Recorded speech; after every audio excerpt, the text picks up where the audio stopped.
আল্লাহ বলছেন মেশো, মিলে যাও, অন্তরের মধ্যে তোমাদের মিল পয়দা করে দিবেন। আজকে মতবিরোধ, আজকে সবাই সবার পেছনে লেগে গেছে। তার একটা বড় কারণ আল্লাহর হাবিবের এই সুন্নাত ছেড়ে দেওয়া। 3 নম্বর সুন্নাহ হচ্ছে মেসওয়াকের সুন্নাহ। মুস্তাফা ধানবী লেখেন যে মেসওয়াক উঠে গেছে। আমরা কেউ মেসওয়াক দেখাইতে পারবো? এখানের মধ্যে পারবো না। মসজিদে আগে 2-4টা মেসওয়াক দেখা যাইত, কিন্তু এখন তাও দেখা যায় না। বুজুর্গের এই বক্তব্যের ফল ইল্লা মাশাআল্লাহ আছে কিছু মুরব্বী। আমরা দিব তো ইনশাআল্লাহ। ভাই আজানের জবাব দিব ইনশাআল্লাহ। কে কে দিব একটু দেখান তো, হাত দেখান, বলেন আমরা সবাই আজানের জবাব দিব। কাতারের মধ্যে মিশে মিশে দাঁড়াবো, মেসওয়াক ব্যবহার করব। হাত নামাই। আল্লাহর হাবিব বলছেন মেসওয়াক যদি কেউ ব্যবহার করে তার নামাজ অন্যের নামাজের চাইতে 70 গুণ দামি হয়ে যায়। শুধু একটু মেসওয়াক ঘষবো অজুর আগে 70 গুণ দামি হয়ে যাবে। আল্লাহর হাবিব বলছেন আজানের জবাব দাও। কুলু মিসলামা ইয়াকুলুল মুআজ্জিন, মুআজ্জিন যা বলে তাই বলো। আশহাদু আন্না মুহাম্মাদার রাসূলুল্লাহ। কি বলবেন এখানে বলেন তো? সাল্লাল্লাহু আলাইহি ওয়াসাল্লাম বলবেন না। এটা একটা ভুল মশহুর হয়ে গেছে সমাজের মধ্যে। আল্লাহর হাবিব বলছেন আশহাদু আন্না মুহাম্মাদার রাসূলুল্লাহর স্থানে আশহাদু আন্না মুহাম্মাদার রাসূলুল্লাহ এটাই বলো। সাল্লাল্লাহু আলাইহি ওয়াসাল্লাম কখন বলবেন?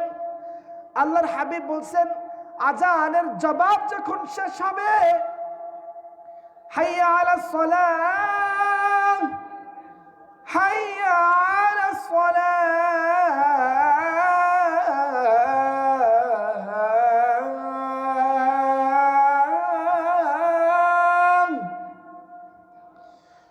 হাইয়া আলাল ফালাহ,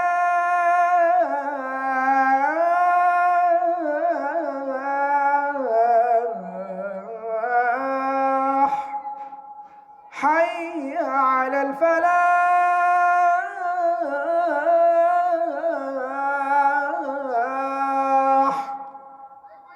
এই 4 কালিমার মধ্যে তুমি এই কালিমাগুলো না বলে বলো লা হাওলা ওয়ালা কুওয়াতা ইল্লা বিল্লাহ। সহিহ মুসলিমের হাদিস। আজানের সবগুলো বাক্য মুয়াজ্জিন যা বলবে তাই বলবা। ইল্লা আলাল হাইয়া আলাতাইন, শুধুমাত্র হাইয়া আলাস সালাহ, হাইয়া আলাল ফালাহ, এখানে তুমি লা হাওলা ওয়ালা কুওয়াতা ইল্লা বিল্লাহ বলো। মুয়াজ্জিনের শেষ কালিমা আল্লাহু আকবার, আল্লাহু আকবার, লা ইলাহা ইল্লাল্লাহ। তুমিও বলো আল্লাহু আকবার, আল্লাহু আকবার, লা ইলাহা ইল্লাল্লাহ। এইবার তুমি সাল্লাল্লাহু আলাইহি ওয়াসাল্লাম বলো। সহিহ মুসলিমের হাদিস। আল্লাহর হাবিব বলছেন মুয়াজ্জিন যা বলে, মুয়াজ্জিনের জবাব দিয়ে, আজানের জবাব দিয়ে যদি কেউ সুম্মা সাল্লু আলাইয়া, আমার উপর দুরূদ পড়ে আজান শেষে। দুরূদ কোথায় হবে বলেন? আজান শেষে দুরূদ শরীফ। তারপরে গিয়ে যদি পড়ে আল্লাহুম্মা রাব্বা হাযিহিদ দাওয়াতিদ তাম্মা ওয়াস সালাতিল কাইমা আতি মুহাম্মাদানিল ওয়াসিলা ওয়াল ফাদিলা ওয়াবআসহু মাকামান মাহমুদানিল্লাযী ওয়া'আদতা। এইটা যদি কেউ পড়ে আল্লাহর হাবিব বলছেন হাল্লাত লাহু শাফাআতি, করব তার জন্য আমার শাফাআত ওয়াজিব করে দেন। আল্লাহ তাআলা আমাকে তার জন্য শাফাআত ওয়াজিব করে দেন, আমি তাকে সুপারিশ করে সোজা জান্নাতে নিয়ে যাব। সবাই বলেন সুবহানাল্লাহ। ধরেন ইমামের পেছনে আপনি নামাজ পড়তেছেন, ঈশার নামাজ, ইমাম সাহেব বলতেছেন মুহাম্মাদুর রাসূলুল্লাহ ওয়াল্লাযীনা মাআহু আশিদ্দা,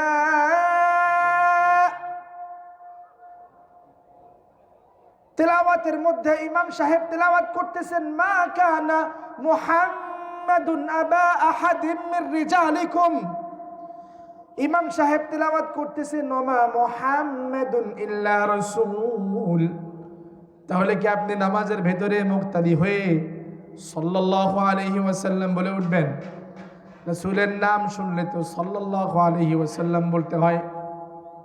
আল্লাহর হাবিব মেম্বারে চড়লেন, জিবরিল আমিন আসছেন, এসে বলতেছেন আপনার নাম শুনলো অথচ আপনার উপরে দুরূদ বর্তালো না, হালাক হয়ে গেল, ধ্বংস হয়ে গেল।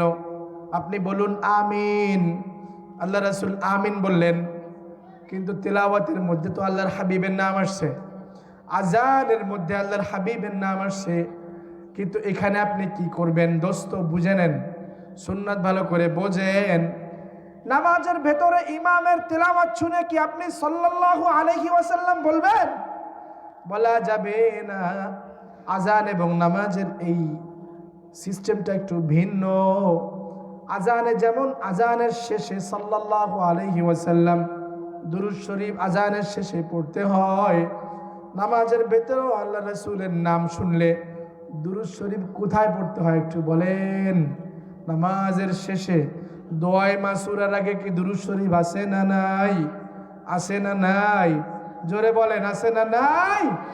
ওই যে দুরূদ, আপনি মুহাম্মাদের নাম না শুনলেও ওই দুরূদ আপনাকে দিয়ে আল্লাহ পড়ায়া নিচ্ছেন।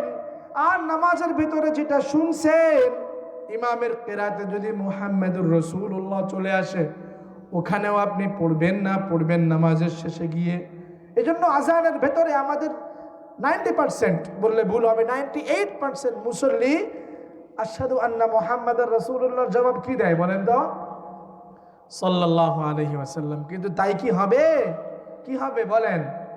একটু বলেন তো, বুঝে থাকলে কি হবে?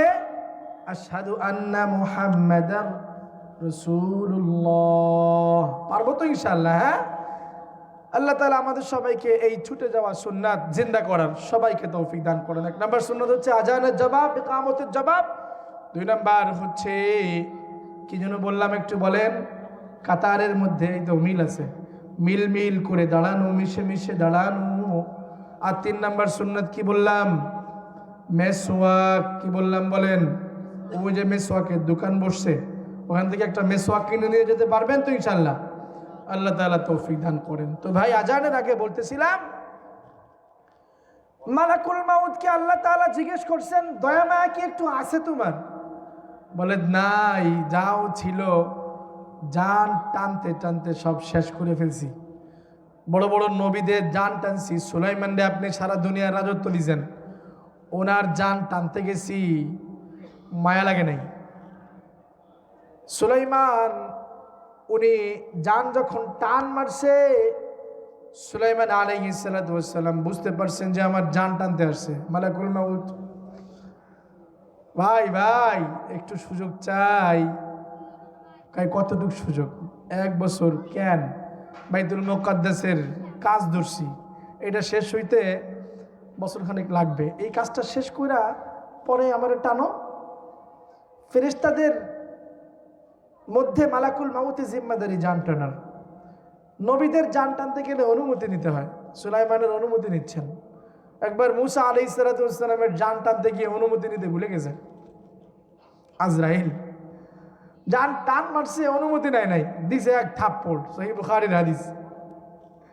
থাপ্পড় মাইরা মালাকুল মাউতের চোখ কানা বানায় ফেলছে। হাদিস সহিহ, কোনো গাল গল্প আর কিচ্ছা শোনাচ্ছি না আপনাদেরকে। ঠাকুরমার ঝুলির গল্প কিন্তু না এটা দোস্ত, ভালো করে বুঝেন। সবার জান কিন্তু টানবে। আল্লাহ তাআলা সবার জান টানার সময় যেন ঈমান নসিব করেন। সবাই বলেন আমিন।